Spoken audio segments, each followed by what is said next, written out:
Kombucha facility. This is our factory, and it's kind of a dream come true because the House Kombucha idea wasn't born until just about a year ago. House Kombucha is distributed only in San Francisco so far, and we really started out just saturating our Soma neighborhood and had a lot of support from cafes and restaurants like Delacio's, Harvest Urban, Triptych, and but our biggest grocery accounts are Rainbow and Real Food Co. Kombucha is primarily tea. Most people don't know that about kombucha, that it's tea. It's as much as wine is made out of grapes, kombucha is made out of tea. So we focus at House Kombucha on the teas themselves, having really high quality teas. These are from Red Blossom Tea Company, downtown San Francisco in Chinatown, a family owned company. This is a rose black, and it's black tea with rose petals, real petals. And there's jasmine green, which is also very fragrant, and little jasmine buds. This is our little bit, it's mostly gone, but it's a chicory root. And I actually blended this from several different kinds of herbs using chicory root, 2 types of tea, and vanilla orchids. This is our white tea, and it's a lot bigger, it's fluffier than these little teas, so we use more of it when we brew. And we use that for the sun blossom. And I'll show you, this is one of my favorite teas because we actually blended this ourselves as well. This is a Celadon Pearl, which is a little ball. It's a cute little ball, and it unfurls in the water, and then real lavender pieces. So that's how I make it. Add it to some sugar. And kombucha is actually, House Kombucha is the lowest calorie kombucha I've seen because we actually use very minimal sugar in our processing. And the reason why we have to use sugar is for the kombucha mother. It eats it. It's just metabolized by it. So it's not really an ingredient in the actual finished product. It just gets eaten by the culture. But a little bit of calories remain, so it's 5 calories per serving. Before we moved up to this wonderful facility, we had to boil it on little hot plates. And you can see how pretty it is. It gets green and the purple. Steep this for usually an hour or 2. After the tea has been boiled, it steeps for about 1 to 2 hours.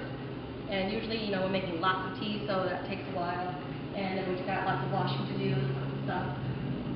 And when it's done, basically take a bucket and add enough cold water so it becomes room temperature. Because what we're going to add to it last, before we put it in the fermentation stage, is a live culture. You can see here, that's where it will be. We got them at all stages right now because we're bottling some, not others, but they're dated and the label, all the different flavors. So I have 5 different flavors, so they're all fermented separately. Some people, they make one type of kombucha tea, and they add different flavors to it at the end process, and that's how they make the different flavors. But at House Kombucha, each one is a separate fermentation. So there's a rose fermenter, a lavender fermenter, an orchid fermenter, and then after these are done, which takes about a week or so, I keg them.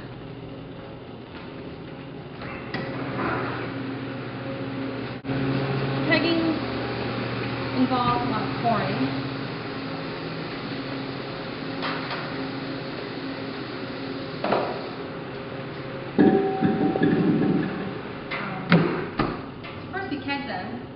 Which you don't have to do if you're home brewing. If you're home brewing, once it's done, you can just straight bottle it. But what we do is try to get a uniform state by blending a couple buckets together. We need bigger kegs, of course, but this is a start. And we seal them with CO2 so they don't get infected, and then leave them in the refrigerator. And that conditions it for a while, but really it stays the same. And so we have this new square bottle, and we're still taking back these round ones. And what I mean is that what House Kombucha is really trying to do is bring back the reusable bottle concept, which a lot of countries do outside of the USA, but it has fallen by the wayside here, except for with milk bottles. So I'm using the milk bottle concept of kombucha. That is, it's a nice glass that it's like taking a wine glass and throwing it in the recycle bin after you're done drinking out of it once. Why would you throw this away or recycle it? Reduce, reuse, recycle. So reducing and reusing comes before recycling. So we save a lot of resources by doing this. And it's an interesting model because it forces us to stay local. Because it only makes sense to collect them and then wash them and then you distribute them within a local area. We give you 50 cents per bottle you bring back to your retailer, and your retailer gives you 50 cents, and then I buy them back from them for 50 cents. So it's just like money kind of getting cycled around each little bottle.